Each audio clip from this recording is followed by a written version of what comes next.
Nah dari pintu kamar nih, rambut nih bang nih, rambut nih pertamanya set pendek, panjang saya merinding terus sampai ke ubin. Teriak dong saya. Iya. Suami saya udah pulang kerja sih itu. Ayah, saya bilang gitu. Suami saya di belakang lagi ngerokok langsung nyamperin, kenapa gitu. Ada rambut panjang banget gitu kan. Rambut nggak ada gitu. Ada. Tahu kan yang ada sampai katanya tuh ada anak dari departemen apa gitu. Dia lari keliling lari sampai ditarik sama security tuh rambut bang. Kuat banget tenaganya. Kuat banget. Terus dia ada yang sampai kayak dari lantai 1 loncat ke bawah nggak kenapa-napa. Dikejarnya sama security. Loncat dia ke bawah tapi nggak apa-apa. Ya mungkin besok paginya dia baru kayak merasa. Iya lah. Bahaya bukannya kayak gitu kan? Iya. Assalamualaikum warahmatullahi wabarakatuh. Salam sejahtera bagi kita semua. Balik lagi di podcast channel bareng gue Iyeng. Apa kabar semua teman-teman? Semoga sehat selalu ya. Dan semoga tayangan ini dapat menghibur dan dapat mengisi kekosongan di sela-sela kegiatan kalian dimanapun kalian berada. Tak lupa untuk mengingatkan teman-teman untuk selalu support channel kita dengan cara like, subscribe, komen, dan share sebanyak-banyaknya ke teman-teman kalian agar video kita lebih baik dan berkembang lagi. Nah, buat teman-teman yang mau share pengalaman horor di podcast channel, bisa langsung aja DM Instagram kita di podcastkontrakan.id atau WA ke bawah ini.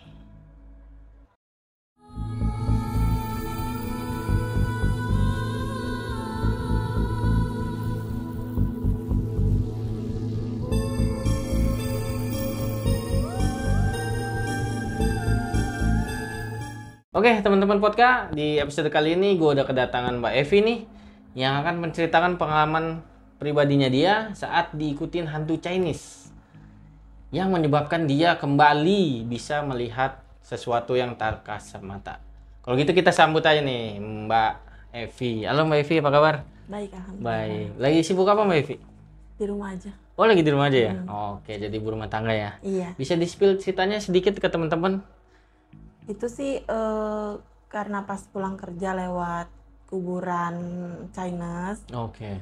Terus saya namanya kita muslim, nah saya bilang assalamualaikum ya ahli kubur. Nah penunggunya itu nggak suka, jadi dia ngikutin sampai rumah. Oh gitu. Ya udah kalau gitu di stop lo nih, biar teman-teman di rumah pada penasaran nih.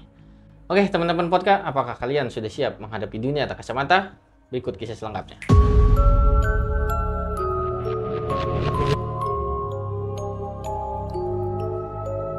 Oke, Mbak Evi, gimana nih kisah selengkapnya? Kalau gitu bisa diceritain, monggo.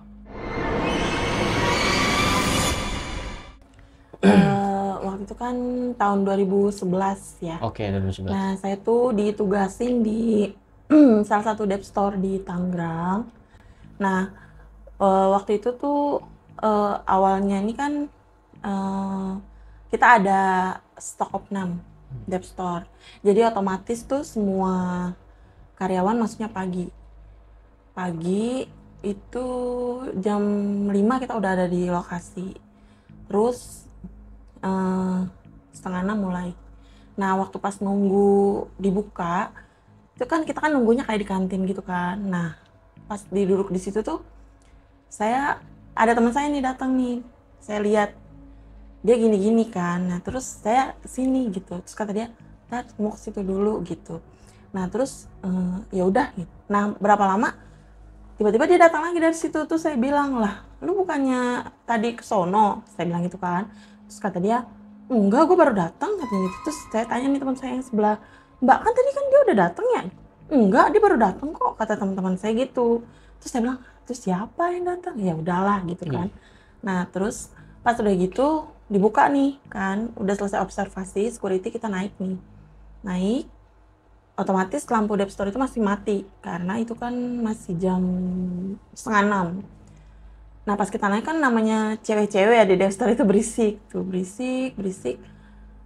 Nah saya tuh dengar berisiknya lain, berisiknya tuh kayak berisik banget sih, namanya juga baru istirahat udah berisik gini. Saya kayak oh ini kayaknya bukan teman-teman saya nih yang ngomong gitu kan. Terus saya langsung nengok teman saya di belakang, kak jangan berisik. Kenapa Neng? Karena teman saya kan juga tahu ya saya ada sedikit bisa lah gitu. Terus saya bilang, soalnya yang penunggu sini nggak suka berisik. Saya bilang kayak gitu kan. Oh iya. Nah teman saya bilang, jangan berisik. Ntar ada yang marah gitu kan. Tapi kan karena orangnya banyak gitu. Jadi ya tetap berisik. Nah selesai opening itu ya nggak ada masalah sih. Lancar-lancar aja. Terus besoknya saya masuk middle nih. Masuk middle. Terus teman saya itu nanya, Neng nanti baliknya lewat mana? Saya bilang lewat tempat biasa lah, emang lewat mana gitu. Terus kata dia, lu bareng sama gue aja, lewat potong jalan lebih deket, kata dia kayak gitu kan. Saya nggak tahu kalau potong jalan itu lewat mana, pokoknya saya ikut aja, yang penting cepet kan, kata dia, lewat belakang lah, kata dia kayak gitu. Nah, tiba nih jam 7 malam nih.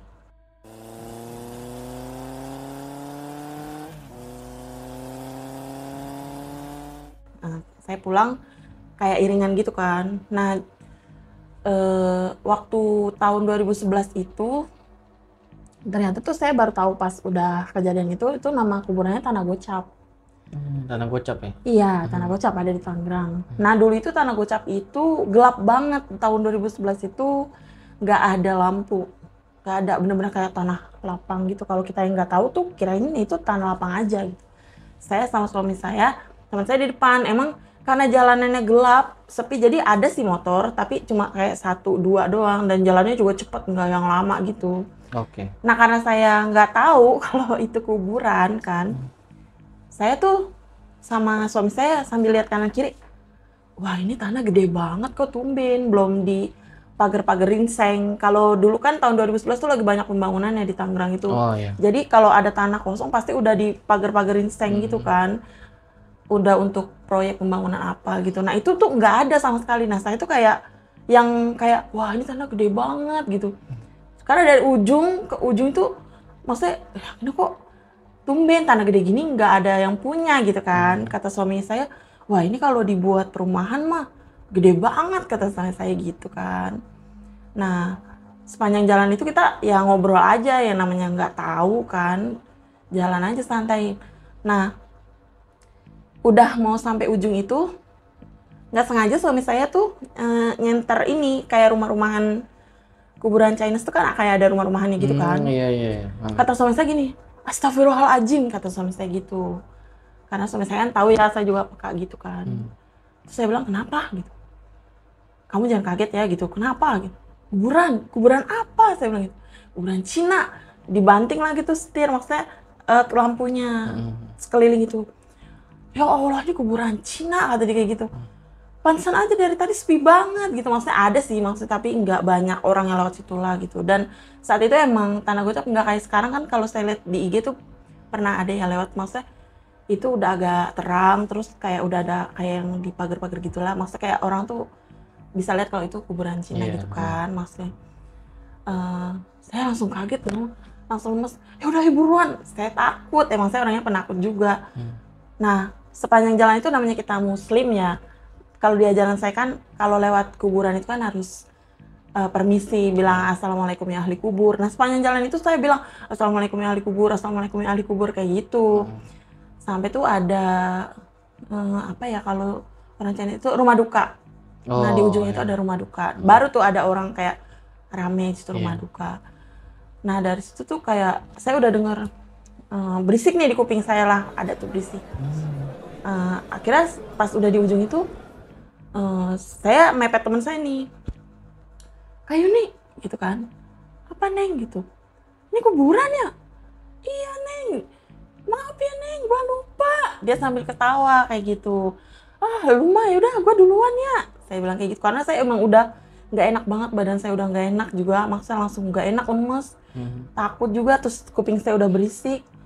Akhirnya saya duluin dia tuh, ya udah duluan ya gue, udah duluan. Nah sepanjang jalan itu tuh kita tuh 3 kali mau nabrak bang. Pertama mau nabrak truk, kedua mau nabrak motor, ketiga tuh mau nabrak kayak angkot gitu. Sampai kata suami saya gini, kita berhenti dulu apa ya gitu, kata suami saya. Terus saya bilang enggak ini udah berisik, saya bilang kayak gitu kan. Jalan aja terus, saya bilang kayak gitu. Minum dulu kali kamu gitu. Enggak ayo, pokoknya mau pulang aja, mau pulang. Saya kan waktu itu masih tinggal di Ciledug ya, masih ngontrak dekat rumah mama saya tuh. Terus sampai di sepanjang jalan ya saya tetap baca-baca aja karena kan udah lemes duluan gitu, maksudnya kalau tahu lewat situ saya nggak mau ikut gitu. Iya. Terus udah gitu di sepanjang jalan udah gak enak, lewat nih Puri Beta nih suami saya, ketemulah sama om saya nih. Otomatis kan berhenti dulu dong, suami saya nggak enak kan karena ketemu om saya. Kenapa lu gitu kata om saya gitu kan, tahu nih bini gua kayaknya tempelan, kata suami saya kayak gitu. Lah emang lu lewat mana? Lewat tanah gocap gua. Terus kata om saya, lagi lu ngapain lewat situ? Serem banget, dulu kan emang gelap ya. Mungkin kalau sekarang orang yang bilang tanah gocap nggak ada apa-apanya, ya kan kalau tahun 2011 tuh gelap, bener-bener gelap banget bang. Terus dan saya bukan orang situ, jadi kita namanya kayak asing lah ya. Mungkin kalau bagi orang situ ya udah biasa gitu. Terus pas udah gitu, udah saya pulang nih. Nah di rumah saya itu ada teman SMA saya tuh nunggu dua, mau main sama suami saya kan, cowok. Nah pulang-pulang tuh saya udah muntah-muntah tuh, kata teman-teman saya, wah kenapa gitu kan, wah bini gue kayaknya nggak beres nih, kata suami saya gitu. Jadi yang tadinya teman saya mau seneng-seneng malah jadi panik gitu kan. Nah terus om saya ke rumah mama saya bilangin, saya kayaknya kenapa gitu. Akhirnya om saya ke rumah, terus mama saya ke rumah, terus kata mama saya, coba panggil nenek saya kan bisa tuh. Ya. Kakek saya juga bisa, nah kakek dari mama saya juga bisa gitu kan. Warga jadi, bisa berarti? Ya bisa nggak bisa lah gitu. Terus panggil emak gitu kan, dipanggil lah nih nenek saya nih, panggil. Kakek saya datang, terus kakek dari mama saya, nenek dari mama saya datang juga, karena kan itu kayak muntah-muntah terus nggak kuat. Muntah-muntah, kenapa gitu kan, pokoknya nenek masuk lah ternyata tuh, masuk. Dua, namanya Koliong sama Lingling. Oh dua? Dua, yang satu cewek, yang satu cowok. Yang Lingling ini kayak masih ABG gitulah, kalau kata mama saya, kata suami saya, kata orang-orang yang lihat ya. Kalau yang Koliong ini yang kayaknya galak gitu, maksudnya nggak banyak omong tapi dia sekali marah gitu.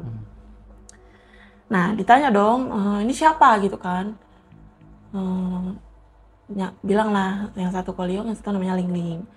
Mau ngapain gitu kan, ngikutin.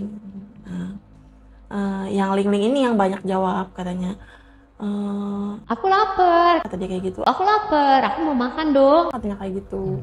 Makan apa? Ditanyakan sama mama saya gitu. Mau dupa kayak gitu kan, mau dupa, katanya kayak gitu. Terus kata kakek saya, coba beliin dupa gitu kan. Terus sambil dipencet-pencet nih semuanya nih, kasih bawang putih, pencet lah, apalah gitu kan. Dibeliin lah dupa tuh sama om saya tuh di Ciledug tuh. Nah, kata om saya pas di Ciledug itu, om saya dibilangin sama tukang dupanya, buat apa? Katanya kayak gitu kan.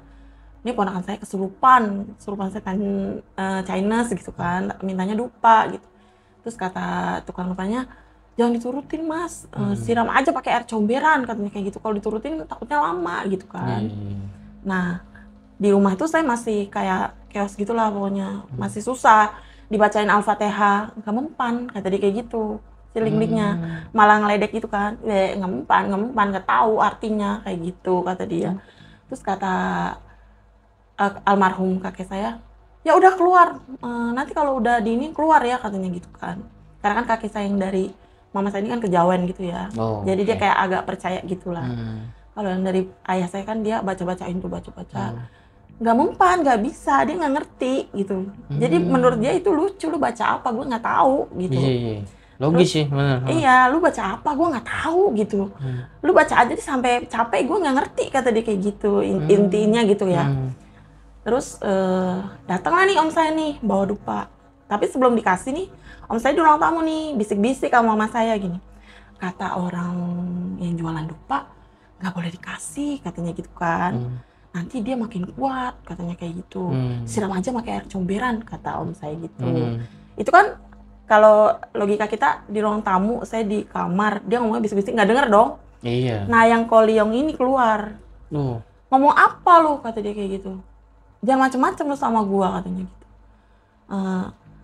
Terus om saya langsung, hah, dia tahu gitu kan, lu nggak mau kasih ponakan lu gua bawa, kata dia kayak gitu. Terus om saya langsung ngelengok ke kamar kan, saya petakan gitu kan, langsung ngomong ke kamar, ya ampun kok, langsung kayak gitu kan om saya, karena dia takut, dia juga. Terus kata om saya, siksi lu, katanya gitu. Akhirnya kata almarhum kakek saya, udah bakarin satu gitu. Terus kata kakek saya, ini kalau udah dibakarin tapi keluar ya, katanya kayak gitu. Iya keluar, katanya yang cewek nih yang nyaut. Iya keluar, dibakarin nih satu. Itu tuh katanya, kata yang di sekitar situ, saya tuh kayak kayak gitu. Enak, nikmatin gitu. kata dia. Iya. Udah dibakarin satu, abis nih. Udah keluar, katanya. Terus dia kayak pura-pura keluar doang, katanya. Terus masih bohong gitu, katanya. Terus kata yang ada di situ, ya udah keluar, tadi katanya mau keluar kalau udah dibakarin, katanya kayak gitu kan. Nggak mau, soalnya nggak ada yang datang keluarga aku. Mungkin itu kayaknya sih emang mungkin makamnya udah lama, jadi mungkin kayaknya keluarganya juga udah pada nggak ada juga. Mungkin jadi udah nggak ada yang sembayangin dia, mungkin kayak gitu, mungkin ya. Karena itu kayaknya udah lama banget sih dia itu, jadi udah nggak ada keluarganya yang datang, mungkin. Katanya dia udah lama banget dia nggak ada yang doain lah ya. Nggak, kalau orang Chinese itu kan ada sembahyang kuburnya. Nah dia tuh kayaknya dia udah nggak didatengin lagi sama keluarganya, mungkin kayaknya udah lama banget mungkin. Nah terus udah keluar kan kayak gitu, datanglah nih bapak saya nih. Ayah saya tuh awalnya tuh nggak percaya kalau saya tuh kemasukan kan, dia kiranya saya berantem sama suami saya tuh. Saya datang, kenapa? Kesurupan nih. Alah, kesurupan apaan? Ludahin aja. Nah, namanya orang Betawi ya, Bang. Terus keluar lagi nih kolyongnya. Lu mau anak lu gua bawa, katanya kayak gitu. Ludahin gua kalau berani, katanya kayak gitu. Terus lu ngapain masukin anak gua? Namanya orang Betawi gitu ya kan. Terus lu ngapain masukin anak gua? Keluar lu, kata bapak saya kayak gitu. Terus kata dia gini, dia lewat depan gua bilang assalamualaikum ya ahli kubur. Apaan tuh, gua nggak tahu, kata dia kayak gitu. Ya itu bagus, katanya, itu tuh dia hormatin lu, dia isi sama lu. Ya gua nggak ngerti artinya, kata dia kayak gitu. Gua nggak terima, gua nggak tahu apa itu artinya, kata dia kayak gitu. Sepanjang jalan dia ngomong kayak gitu terus, katanya. Gua nggak ngerti, kata dia kayak gitu. Akhirnya kata kakek saya, keluarin nih bapaknya, keluarin. Akhirnya ayah saya diajak keluar. Diajak keluar tuh kakek saya, nenek saya, maksudnya kayak doain terus, doain. Ya udah, maunya gimana ini kasihan ini cucu saya. Itu saya dari jam 9 Bang, sampai jam 1 malam nggak keluar. Iya, karena dia nggak ngerti bacaannya, dia nggak ngerti. Akhirnya kata kakek saya, udah nih jadinya mau gimana, katanya kayak gitu. Mau gua keluarin paksa apa lu mau keluar sendiri, ini cucu gua kesian, katanya kayak gitu kan. Ya udah lapar, kalau mau setiap minggu atau setiap bulan saya suruh datang bakarin dupa ke makamnya. Ling itu yang ngomong ya. Terus kata mama saya, enak aja, katanya gitu. Ini jauh, lagian anak saya nggak ngerti kayak gitu, katanya kayak gitu. Udah, kalau mau makan di sini aja nih, dibakarin gitu kan. Tapi kalau misalnya nggak mau keluar juga, ya udah nggak dibakarin lagi, kata mama saya kayak gitu. Terus akhirnya ya udah bakarin lagi, masih lapar, katanya kayak gitu kan. Terus kata mama saya, tapi kalau abis ini keluar ya, katanya kayak gitu. Iya benar, keluar. Yang selingling itu kalau kata mama saya itu orangnya kayak imut-imut gitu dari cara dia ngomongnya. Kayak masih remaja lah, kayak masih gitu. remaja lah ya. Imut banget cara ngomongnya juga, katanya imut, kata mama saya kayak gitu kan. Terus suka ngeledek-ngeledekin gitu. Terus akhirnya dibakarin. Udah ya, keluar ya. Iya keluar, katanya gitu. Makasih ya, katanya kayak gitu. Aku sedih, katanya kayak gitu. Aku nggak ada yang datengin lagi, katanya kayak gitu. Aku sendirian, sepi, kata dia kayak gitu. Ya udah keluar, kata mama saya kayak gitu kan. dipencet semuanya, nggak tahu lah pokoknya intinya. Akhirnya keluar juga tuh. Oh, keluar akhirnya. Keluar juga. Ini beneran nggak katanya gitu kan. Bener gitu, akhirnya keluar. Yang si Koliongnya itu juga akhirnya keluar. Tapi itu tuh lama banget bang, itu saya yang sampai jam 1 tuh. Sampai mata saya pada bengkak, muka saya pada bengkak, kan nangis kan. Oh iya.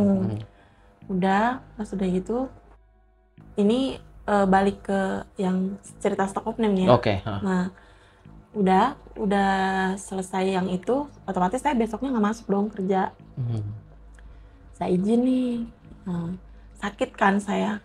Nah, pas saya izin itu, pas maghrib di kontrakan saya nih, dari pintu tuh bang tuh, dari pintu. Saya kan emang sebelum itu kan saya emang udah pernah ditutup tuh, saya nggak ngelihat apa-apa, maksudnya hidup saya tenang lah 3 tahun itu. Nah pas semenjak kemasukan itu ternyata bisa lihat lagi. Tadinya kan paling cuma kayak merinding, ada suara kayak gitu. Nah dari pintu kamar nih, rambut nih bang nih, rambut nih pertamanya set pendek, panjang saya merinding terus sampai ke ubin. Teriak dong saya. Iya. Suami saya udah pulang kerja sih itu. Ayah, saya bilang gitu. Suami saya di belakang lagi ngerokok, langsung nyamperin, kenapa gitu. Ada rambut panjang banget gitu kan. Rambut nggak ada katiku. Ada. Nah, nggak lama abis itu teman saya telepon nih yang ngajak saya lewat itu. Makam. Lewat makam itu. Kata dia gini, Neng, katanya gitu. Iya kak gitu. Lu kenapa nggak masuk? Capek ya gara-gara semalam lu ya kesambet ya, katanya dia kayak gitu. Iya kak, muka gue pada bengkak kan. Saya bilang kayak gitu. Terus kata dia gini, ya ampun Neng, tau gak lu Neng, apa yang lu omongin itu benar, kata dia kayak gitu. Omongin apa? Saya bilang gitu kan. Yang pagi-pagi kemarin, kata dia kayak gitu. Yang pada keberisikan, kata dia gitu. Emang kenapa? Neng, tadi tuh kesurupan massal di sini, kata dia kayak gitu. Masa sih kak gitu? Iya Neng. Ini makanya gue udah pulang jam 7, akhirnya itu Dep Store jam 7 tutup bang. Karena itu kata dia udah chaos banget lah ya. Chaos banget, iya. Dipanggilin orang Pinterest itu juga udah nggak mempan karena banyak. Jadi orang Pinterest itu juga udah banyak ya. Tahu nggak Neng, ada sampai katanya tuh ada anak dari departemen apa gitu. Dia lari keliling lari sampai ditarik sama security tuh rambut bang. Kuat banget tenaganya. Kuat banget. Terus dia ada yang sampai kayak dari lantai 1 loncat ke bawah, nggak kenapa-napa. Dikejarnya sama security. Loncat dia ke bawah tapi nggak apa-apa. Ya mungkin besok paginya dia baru kayak merasa mungkin. Bahaya bukannya kayak gitu kan? Iya. Masa sih katanya gitu. Iya, awalnya tuh katanya ada yang anak apa tuh naik angkot ngikut dari Cisadane, kata dia kayak gitu. Oh masa sih? Nah dia kesambet, nggak lama nyamber ketemunya nyamber Neng. Akhirnya itu udah benar-benar udah kewalahan banget, udah dipanggilin Pak Ustadz, udah dipanggil orang pintar, udah ada berapa gitu. Sampai ada tuh satu anak bakery, itu dia bisa juga. Nah itu katanya setan itu naksir sama bang ini gitu kan. Dia mau keluar kalau bang ini mau jadi cewek, mau jadi cowoknya, katanya kayak gitu. Terus kacau. Saya bilang, masa sih kak? Iya beneran dah Neng, ya ampun katanya gitu. Beneran dah lu ngomong tuh, katanya emang tuh pada marah, katanya berisik, katanya kayak gitu. Terus makanya nih kita jadinya tutupnya jam 7, kata dia kayak gitu. Terus ini lu gimana Neng? Ya udah sih udah mendingan alhamdulillah. Maksudnya udah ini juga udah berhenti juga, masa udah keluar juga gitu kan. Nah dari mulai yang saya kemasukan itu, nah mulai lagi tuh saya kayak kebuka lagi, maksudnya bisa lihat lagi, bisa dengar lagi, lebih jelas gitu. Sampai kayak orang-orang di sekitar saya tuh kayak udah, ya lu udah biasa gitu kan. Cuma kan kitanya tuh kayak sebenarnya bisa kayak gitu tuh antara berkah sama musibah juga. Betul. Karena kan kalau saya orangnya takut, bukan yang berani gimana gitu. Jadi menurut saya sih itu saya takut, buat saya mah takut gitu. Sampai ini lain tahun lagi nih, saya udah pindah kerja lagi. Nah waktu itu lagi musimnya tuh gathering dari perusahaan yang baru ini. Oke. Gathering kita ke Taman Safari itu, Taman Safari bareng-bareng. Nah di situ emang saya sikonnya lagi head saya tuh lagi banyak-banyaknya banget. Otomatis kan badan lemes gitu kan, pada sakit, nggak enak lah. Tapi selama acara itu sih wajar-wajar aja, maksudnya nggak ada apa-apa, happy-happy aja gitu kan, maksudnya kayak seneng-seneng aja. Nah sampai tuh saya pas waktu di perjalanan pulang nih, karena badan udah capek ya kan, udah capek terus juga head lagi banyak, jadi saya mendingan diem gitu kan, karena kan itu kan satu mobil kan orangnya rame semua tuh, pada seneng-seneng lah, namanya juga kita habis kerja jalan-jalan kan gitu. Terus kata saya nih duduk nih, saya supervisor saya, anak admin, di belakangnya itu CS sama sales, sama maintenance, depannya apa ya, helper, apa ya, tim biru gitu. Sebelahnya sales nih saya. Lagi enak-enak ngobrol, terus kata supervisor saya nih, kan dia juga tahu lah, anak-anak itu tahu lagi. Lu kenapa diem aja gitu kan, jangan bengong aja lu, kata dia kayak gitu. Gue takut kalau lu bengong aja, kata dia kayak gitu kan. Gue lemes pak, capek, gue mabuk, lagian juga saya tuh mabuk naik mobil kan, mabuk gua gitu kan. Jangan bengong lu, gue takut. Terus kata teman saya yang depannya, namanya Gary, Bang Gary yang waktu itu pernah cerita di sini kan. Oke, Bang Gary. Apa kabar Bang? Iya, kata si Gary gini, udah santai aja Pi, kata dia kayak gitu kan. Udah tidur Epi, kalau capek tidur ya, kata dia kayak gitu. Ntar kalau Epi kumat berabe, kata dia kayak gitu kan. Karena kan kita di mobil nih, sikonnya nih di mobil. Perjalanan itu nggak ada apa-apa sih Bang sebenarnya. Cuma pas kita di puncak itu, pas di Sate Mangrangi, tahu nggak Bang? Iya, Cianjur ya? Nggak tahu deh, pokoknya itu saya ingatnya tuh Sate Mangrangi. Sebelum Sate Mangrangi kan dia ada kayak kebun pinus apa ya itu, yang pohonnya tinggi-tinggi banget. Istana kan, Istana Bogor itu. Bukan. Marangi mana nih? Marangi yang Serua, bukan yang Istana Bogor. Bukan. Itu masih di bawah ya? Ciawi? Itu kita mau turun. Jadi sebelum Sate Mangrangi lah, pokoknya kan ada tuh kayak pohon-pohon tinggi lah. Oke. Nah, di situ tuh saya kayak lagi ngeliatin pohon, tiba-tiba tuh ada apa ya, cowok kayak bapak-bapak gitu, pakai baju kayak sweater, celananya celana kayak celana pangsit gitu ya Bang, yang Celana ngatung Betawi. gitu. Terus pakai topi caping gitu. Dia ngeliatin saya tuh. Tapi kan kalau kita logika ya, itu kan jauh banget. Kok saya bisa lihat dia? Oke. Nah semakin saya liatin, dia senyum nih ke saya. Merinding. Senyumnya tuh ngeri banget Bang. Senyumnya tuh yang creepy gitu kan. Terus saya nunduk dong. Tiba-tiba pas saya lihat lagi, dia tuh makin tinggi. Setinggi pohon itu Bang. Langsung dong saya kayak, nah kata teman-teman saya itu saya kesurupan. Udah nggak sadar Mbak Evi? Nggak sadar. Nah tapi ada cerita lucunya tuh Bang, pas saya di mobil itu. Jadi kan saya kesurupan nih, pada panik dong. Evi kenapa? Katanya kayak gitu kan. Wah kesurupan nih katanya gitu kan, kata supervisor saya nih. Dibacain lah ayat kursi kayak gimana. Terus yang depan teman saya ini mencetin kaki nih, Epi sadar Epi, sadar nih kita masih jauh, kata dia kayak gitu. Saya tuh sebenarnya mau ngelawan. Sebenarnya sih kita kan sebenarnya kalau kemasukan itu sedikit dengar omongan orang tuh dengar, cuma nggak bisa ngelawan aja gitu Bang. Teman saya yang depan tuh mencetin kaki aja, mencetin. Nah si Gary tuh, ya elah si Epi, kata gitu. Udah nggak apa-apa, kata dia kayak gitu. Dia orang lucu itu ya. Udah santai aja, kata dia kayak gitu. Nah karena panik tuh, teman saya yang di belakang ini, si CS ini, Dia bukalah HP-nya. Tenang, taruh. Gua cari ayat kursi, kata dia kayak gitu. Tahu-taunya pas dia buka, dia bukan ayat kursi, malah dia bekas nonton. Abis tuh di dalam mobil katanya. Lalu kata kayak gitu. Ya maaf, gue lupa. Gue habis nonton kayak gitu. Pokoknya lucunya kayak gitulah Bang ya. Kacau.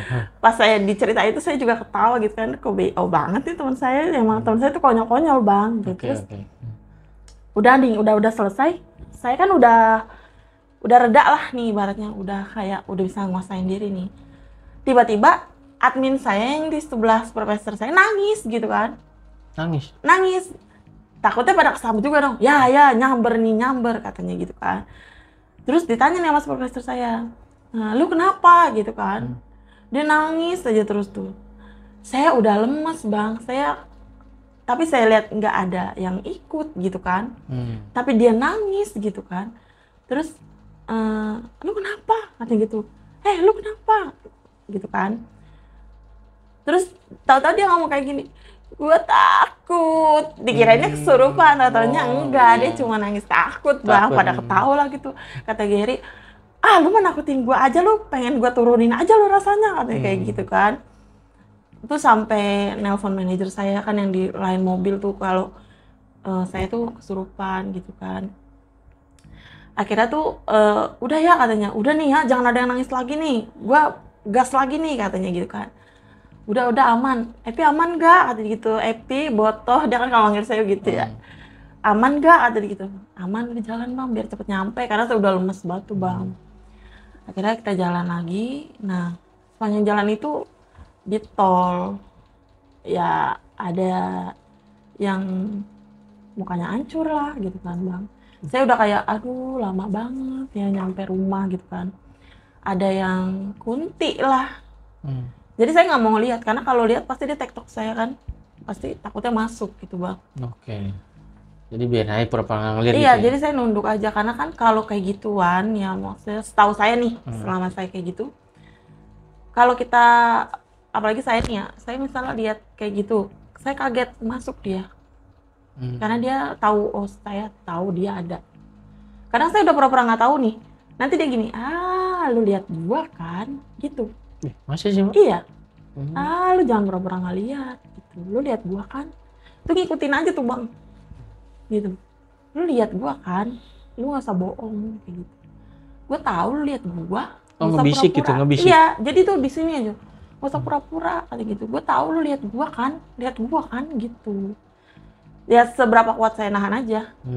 Pura-pura nggak lihat dia, nanti dia pergi sendiri. Oh, beneran nih nggak ngeliat gitu ya? Mungkin dia kayak beneran dia lah nggak lihat kayak gitu. Tapi kalau misalnya kayak kadang kan saya tuh kalau masuk itu kalau lagi capek, lagi sakit tuh pasti masuk. Karena kan emang lagi lemah mungkin ya kayak gitu. Tapi kalau lagi sehat sih alhamdulillahnya enggak gitu. Ya itu pokoknya tuh dari tol sepanjang tol sampai store itu ya yang hancur lah, yang kuntil lah, yang kayak tuyul lah. Ya ada di jalan memang. Di jalanan? Di jalan, iya. Sampai saya tuh diajak ngomong mulu kan biar nggak bengong. Epi udah lu jangan ngeliatin jendela deh, kata supervisor saya kayak gitu. Itu gue mau lihat mana Pak gitu kan. Gue mabok gitu. Udah lu ngeliatin depan aja noh, liatin dia aja noh, katanya kayak gitu. Ini masih lama, kata saya gitu. Ya udah gua ngebut nih, katanya Gary gitu. Cuma ya namanya saya tuh mabok, jadi mau nggak mau kita lihat kan Bang kayak gitu. Terus sempat ada mau masuk lagi tuh kunti yang di pinggir jalan itu. Cuma yang emang kenapa yang tinggi itu masuk, itu saya bener-bener kayak baru lihat itu yang kayak gitu. Maksud kok itu bisa lama-lama gede banget Bang, bener-bener itu kayak setinggi-tingginya. Kalau raksasa itu kan gendut ya, kalau itu mah enggak, kurus. Tapi dia tinggi banget. Tinggi bener-bener ngelebihin pohon itu malah. Makanya saya tuh kaget, terus dia senyumnya tuh kayak senyum gitu. Gokil sih itu. Bener-bener yang takut deh, saya kayak udah pengen cepet sampai rumah, makanya saya nangis kayak gitu. Nah gitu bang, jadi tuh pokoknya dari semenjak masuk di yang Tangerang itu, ya saya mulai ada gangguan-gangguan lagi. Nah yang terakhir tuh pas saya hamil kemarin tuh. Pas saya hamil kemarin itu kan suami saya sempet kerjanya jalannya malam pulangnya pagi tuh bang. Oh, shift malam. Jadi saya hamil muda sendirian di rumah tuh. Ada sih anak saya, cuma kan udah tidur. Nah ada tuh beberapa kali saya digangguin juga tuh, kayak waktu saya di toilet dinyanyiin bang. Nyanyiin. Iya, nyanyiinnya tuh kayak senandung-senandung Jawa gitu di atas genteng. Terus saya kan kayak ada yang nyanyi gitu kan, tapi ini jam 2 pagi di atas, sedangkan rumah saya nggak tingkat gitu. Terus karena udah merinding semua, buru-buru dong masuk ke kamar. Nah saya langsung telepon suami saya tuh, masih lama nggak pulangnya gitu. Kata suami saya, ini udah di jalan. Aku takut gitu. Kenapa? Kata suami saya, ada yang nyanyi gini-gini. Kata suami saya, udah baca-baca aja, baca-baca kan juga, kalau semakin kita takut kan semakin dia kuat gitu bang ya. Saya rasanya udah mau nangis aja tuh. Terus pernah juga pas jam 2:30 pagi kalau nggak salah tuh, saya lagi, karena kan saya kalau suami saya kerja malam itu saya nggak bisa tidur ya, karena mikirnya takut kenapa di jalan gitu kan. Pas saya lagi nonton TV, terus saya saya buka-buka WA kayak gitu kan. Tiba-tiba tuh ada yang manggil bang. Manggilnya tuh suaranya bikin merinding banget gitu. Kayak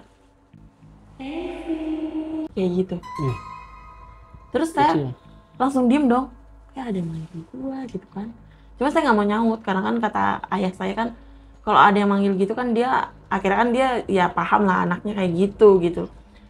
Saya juga suka cerita sama mama saya nih, digangguin terus kayak gini-gini. Terus kata ayah saya, baca-baca gini, kalau ada yang manggil jangan disautin, jangan ditengok, pokoknya kayak gitulah ayah saya pesennya gitu kan. Terus saya diemin aja tuh bang, pura-pura budak gitu ya. Terus dia manggil lagi, Mbak Evi, kayak gitu bang. Itu nadanya bener-bener kayak gitu bang. Gokil. Bener kayak di film horor tuh ya, benar kayak gitu. Terus saya tuh kayak, aduh udah kaku nih, badan semuanya kaku ya kan. Saya udah baca-bacaan aja sambil berdoa, ya Allah datengin ke suami saya gitu, pulang kayak ini dia gitu. Itu manggil ada kali, berapa kali. Sampai saya tuh kayak mau pingsan aja, kalau bisa pingsan saya mau pingsan tuh bang. Terus dia nggak berhenti kayak, Evi, gitu mulu bang. Namanya saya lagi hamil muda ya kan. Iya. Nah yang terakhir tuh masuk tuh dia. Masuk. Pas ada suami saya untungnya masuk. Kata suami saya, ini siapa gitu kan. Dia ketawa-ketawa doang, ketawa kunti kan bang. Terus kata suami saya, ngapain masuk ke bini gua gitu kan. Wangi kata dia kayak gitu, mau ini anaknya gitu kan. Terus kata suami saya, jangan macem-macem lu ya, katanya kayak gitu. Biasanya kan saya juga ada dijagain sama almarhum neneknya suami saya tuh. Biasanya ada dia tuh yang ngusir kalau ada yang masuk. Oh gitu. Nah terus kata suami saya, biar aja lu, ntar kalau ada nyai gua lu diomelin lu, katanya gitu kan. Terus kata dia, nggak ada katanya kayak gitu. Nenek-neneknya nggak ada, katanya kayak gitu. Udah keluar, katanya kayak gitu. Ini mau ini dulu, mau nggak tahu, sama megang-megang perut kayak gitu bang. Karena lagi hamil ya? Lagi hamil gitu kan. Nggak keluar, kata suami saya gitu kan. Akhirnya dibaca-baca sama suami saya, dipencet-pencet. Akhirnya ya keluar udah gitu. Nah alhamdulillahnya tuh pas saya hamil 5 bulan, suami saya tuh pindah kerja ke tempat yang lama. Kalau malam udah ada dia, jadi udah dari semenjak itu sih nggak diganggu lagi. Nggak diganggu lagi, udah aman lah kayak gitu. Terus gue kayaknya kan sibuk ngurusin bayi, jadi nggak sempet bengong, nggak ini fokus ya. Fokus, jadi ya alhamdulillah sih Ya kalau merinding-merinding mah ya ada lah Ada gitu. ya masih ya. Ada kayak sekelebat, misalnya lagi mandiin anak ada yang longok gitu ya ada. Oh gitu. Iya. Cuma ya nggak, itu kan emang penunggu rumah kita ya, jadi nggak ganggu sih. Gitu. Ya gitu sih bang. Oke, wah mantep banget nih cerita Mbak Evi nih. Cuman gue ada pertanyaan-pertanyaan sedikit nih Mbak Evi. Nah itu Mbak Evi, kalau ganggu-gangguan kayak gitu dirasukin segala macam itu emang dari kecil atau baru-baru pas sudah kerja aja udah gede gitu? Dirasukin itu pas pertama kali yang di kuburan Chinese Oh yang itu aja itu? Iya itu Sebelum-sebelumnya belum pertama pernah? kali. Kalau sebelum-sebelumnya paling kalau lihat iya. Hmm, Tapi lihatnya saya bukan yang indigo ya bang, bukan Iya. bukan yang kita nggak ada apa-apa kita lihat enggak. Lihatnya sih kalau misalnya dia mau kasih lihat ya saya lihat. Kalau Oh, dia gitu. nggak mau kasih lihat ya enggak. Makanya kadang orang nanya ada nggak, apaan sih nggak ada apa-apa. Tapi kalau misalnya Spontan gitu ya? dia mau liatin ke saya ya, misalnya atau mungkin ya bang, energinya lagi bentrok ya lihat. Sosok terseram yang pernah Mbak Evi lihat tuh kayak gimana sih? Bisa digambarin nggak? Itu seram, Iya terseram. banyak Macem-macem ya Mbak? macam-macam. Yang paling menurut Mbak Evi serem tuh? Itu mukanya hancur. Oh gitu. Iya. Tapi kelihatan gitu mukanya. Maksudnya kelihatan hidung, mata gitu enggak? Hancur bang, Oh, hancur. itu ngeri sih. Itu ada sih ceritanya itu, cuma udahlah, Oh, ada itu, oh ada ceritanya. ada. Berarti Mbak Evi ini termasuk orang yang sering diikutin, terus dikasih story-nya gitu. Ada beberapa yang ngasih story, ada yang enggak. Oh, Jadi kalau misalnya dia mau kasih story ya kasih story. Tapi kalau enggak ya enggak. itu via apa Mbak? Mimpi atau dia ngobrol gitu? Enggak, pas masuk dia langsung ngasih gambarannya dia meninggalnya kenapa, kayak gini-gini gitu. Pernah juga saya kemasukan ini anak kecil ya, itu lagi lewat tiba-tiba masuk. Terus? Terus ternyata dia meninggalnya itu kecebur di kolam pancing. Wih, serem banget, kasihan. Iya, kayak gitu. Jadi Nggak ada kayak yang film lihat? aja, kayak Iya, film aja nggak ada gitu. yang lihat. Dia lagi ikut sama bapaknya. Lah bapaknya mana? Mungkin bapaknya lagi sibuk atau gimana, dia main, dia cebur. Kayak gitu. Oh jadi pandangan Mbak Evi tuh kayak ngeliat nonton film aja gitu? Iya, kayak gitu. Oh kayak gitu ya Mbak? Pas ditanya sama yang maksudnya yang ada di sekitar situ ya dia ngomong, aku penunggu sini, aku kayak gini gitu. Ya benar emang kayak gitu. Cuma kan ya saya nggak maksa untuk orang percaya atau enggak. Iya. Betul, Makanya saya betul. kadang kalau ada di tempat baru ya saya berasa nggak bisa lihat apa-apa aja. Karena kan kadang kita ngomong kayak gini, kalau orang yang dia pakai logika dia kan nggak percaya. Gitu. Iya sih kalau orang pakai logika. Mm-mm. Terus kalau perasaan Mbak Evi gimana sih kalau misalnya lagi kerasukan lama gitu? Itu Mbak Evi sadar, dengerin atau dibawa ke alamnya sih? Siapa yang tahu maksudnya? Sebenarnya sih kalau misalnya lagi masuk itu dengar orang ngomong tuh. Cuma kadang apa yang kita ucapin tuh lupa gitu. Dan kita mau nyautnya nggak bisa. Jadi kayak badan saya ini kayak dipegangin kenceng gitu. Oh dengar. Kadang kalau kita, makanya tuh saya kalau lagi fit, alhamdulillahnya nggak pernah masuk. Tapi kalau lagi sakit atau lagi haid gitu, ya itu biasanya masuk. Atau kaget kan, secara kaget itu kan fisik kita nggak kuat nih, masuk dia. Nah Mbak Evi sampai sekarang masih nggak Masih. Tapi kerasukan enggak. itu? Enggak. Oh kerasukannya Iya. enggak. Terakhir itu yang hamil. Oh terakhir. Kalau lihat ya masih itu. Oh kalau kelihatan lihat. masih ya. Cuma yang kayak ini banget enggak. Kalau yang ngajak interaksi, Interaksi gimana tuh maksudnya? yang ngobrol apa ngejagain itu ada ya sekarang ya? Ngejagain katanya ya, ngejagain mah ada loh Pur. Oh emang dari keluarga ya? Iya, karena kan ada yang ya ada beberapa saudara juga bisa gitu. Saya pernah bang ini apa namanya? Waktu nonton film nih, nonton acara di TV nih. Itu Acara horor gitu? kayak napak tilas gitu. Oh iya. Sip. Itu kan lagi bahas Pantai Karangbolong. Ada kan cerita Iya, acara yang di Global TV itu. Ah. Nggak apa-apa nih bang, sebut TV-nya. Nggak apa-apa ya. Nah, jadi kan itu kan kayak apa ya? Dia nyebutin ini narasinya tuh kan kayak di sini tuh diiniin sama harimau putih gitu kan. Di sini pada betapa gitu. kayak gitu-gitu. Nah saya tuh lagi di kamar nih sama suami saya. Terus saya ngomong kayak gini, "Alah, itu mah bisa-bisanya orang situ aja buat nyari duit." Saya bilang kayak gitu kan. Habis ngomong kayak gitu, suami saya lihatnya saya tidur. Taunya saya ada di dalam gua itu, Bang.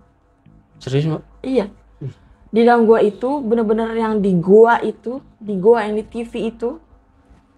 Terus saya kayak, "Gua di mana?" gitu kan. Pengap, bener-bener pengap, nggak bisa napas, panas, gerah. Tiba-tiba tuh lewat tuh. Enggak, sebelum saya tidur itu, pas saya habis ngomong "alah" gitu, itu di layar TV itu saya lihat macannya itu lewat sambil nengok saya kayak gitu. Habis macannya lewat, saya tidur tuh, suami saya lihatnya. Nah itu pas, tapi saya itu ngerasanya saya ada di dalam gua itu. Dalam gua itu panas, bener-bener gelap, terus kayak saya mau keluar gini. Tiba-tiba macan itu ada Terus? di depan muka saya. Dia bilang, "Aing aya di dieu." Intinya pakai bahasa Sunda dia ngomong, "Kamu jangan ngomong sembarangan, saya emang ada di sini," kata dia kayak gitu. Kalau rakyat sini mau ambil untung dari pengunjung, dari pengunjung, itu rezeki mereka. Kamu nggak usah usil, kata dia kayak gitu. Maksud saya kan saya di rumah ya, Bang, gitu kan. Kamu jangan macem-macem sama saya, kata dia kayak gitu. Saya merinding tuh, Bang. Itu benar-benar di muka saya, benar-benar di aum saya. Aing aya di dia, kata dia. Saya lupa lah, pokoknya intinya tuh pakai bahasa Indonesianya, "Kamu jangan macam-macam sama saya. Jangan usik-usik warga saya," kata dia kayak gitu. Saya langsung minta ampun itu, Bang, di situ.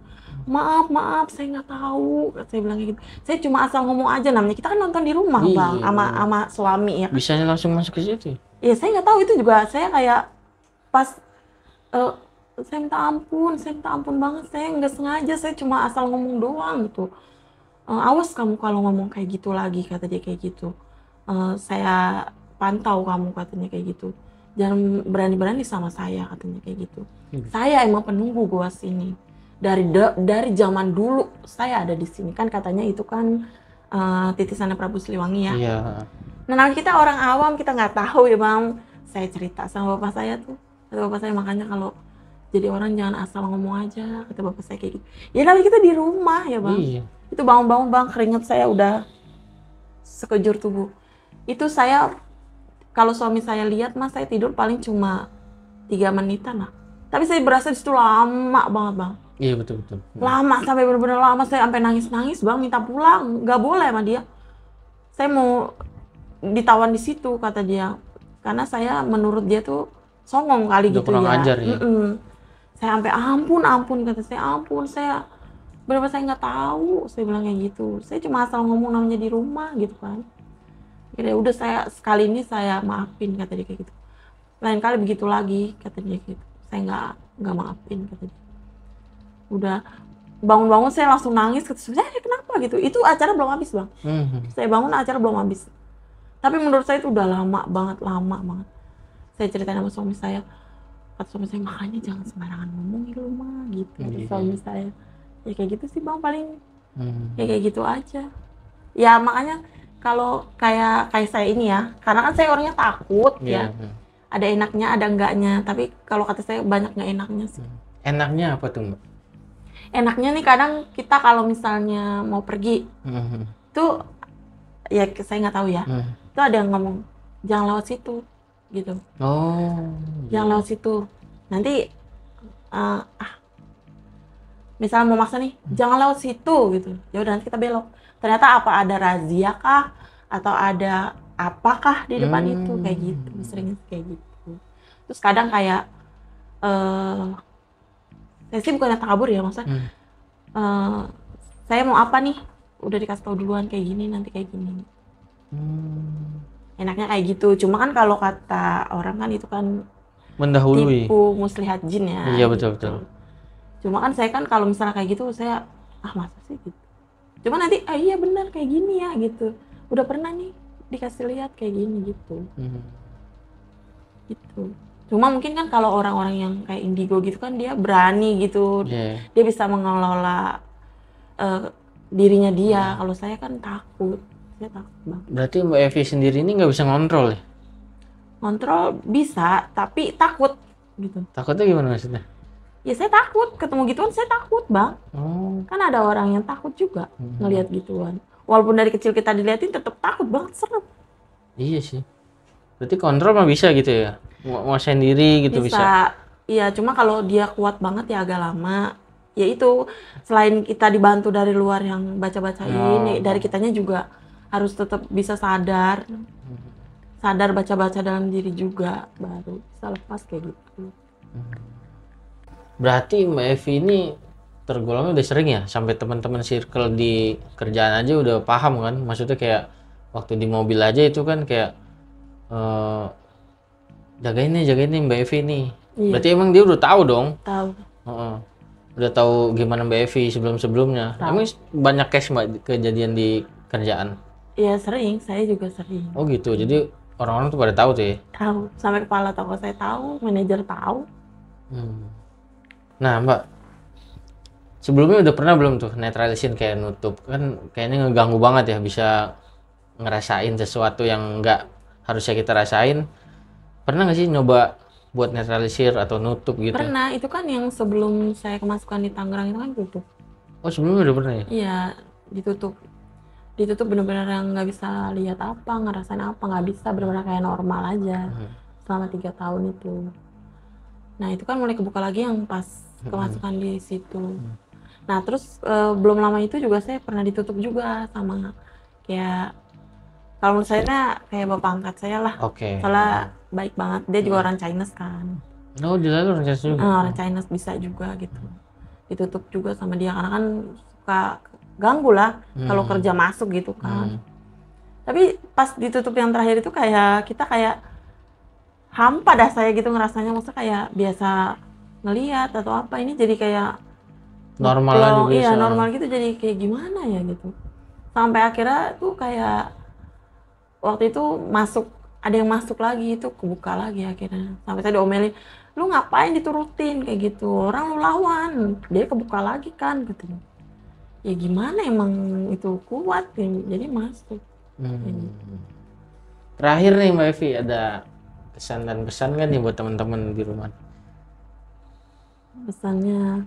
Pesannya ya gitu aja sih, maksudnya ya kita jangan sembarangan ngomong gitu. Iya. Terus kalau di tempat yang kita belum tahu itu apa gitu, kita jangan asal sembarangan, walaupun itu menurut kepercayaan kita itu bagus, belum tentu menurut mereka bagus gitu, belum tentu menurut mereka baik gitu, walaupun ya emang itu baik buat ajaran kita kan gitu. Itu aja sih bang, jaga-jaga ucapan, jaga-jaga, terus jangan sering-sering bengong kayak gitu, apalagi untuk orang-orang yang kayak saya nih, mungkin kan ada tuh. Jangan sering-sering bengong kayak gitu. Sering-sering ingat Tuhan lah. Iya, intinya ya dimanapun kita berada ya jangan sesumber lah Mbak Evi ya. Iya betul. Tetap jaga kehormatan, itu aja ya. Paling nggak kalau misalnya kayak itu kan kuburan Chinese ya, harusnya saya misi-misi aja gitu. Nggak usah assalamualaikum ya dikubur. Cuman mungkin emang menurut agama kita bagus kan, dia nggak ngerti. Iya juga sih. Salah saya juga, salah server gitu kan. Harusnya kan numpang-numpang aja, misi-misi udah cukup kok, dia ngerti gitu. Sebenarnya gitu sih intinya gitu. Iya. Sama ini kan pukul rata aja semua ya. Iya, karena kan kaget bang kan waktu itu. Jadi ya asal ngucap aja. Gitu. Oke Mbak Evi, makasih banyak nih udah mau cerita dan hadir di podcast channel. Makasih ya Mbak Evi ya, udah repot jauh-jauh ke sini. Makasih juga buat teman-teman di rumah yang udah menyaksikan episode kali ini. Agar tetap terhubung dan tidak ingin ketinggalan video-video dari kita, segera subscribe podcast channel sekarang juga. Nah Mbak Evi, akhirnya kita sampai di ujung acara nih. Akhirnya gua, Mbak Evi dan tim izin pamit undur diri. Sampai jumpa di episode-episode selanjutnya. Assalamualaikum warahmatullahi wabarakatuh.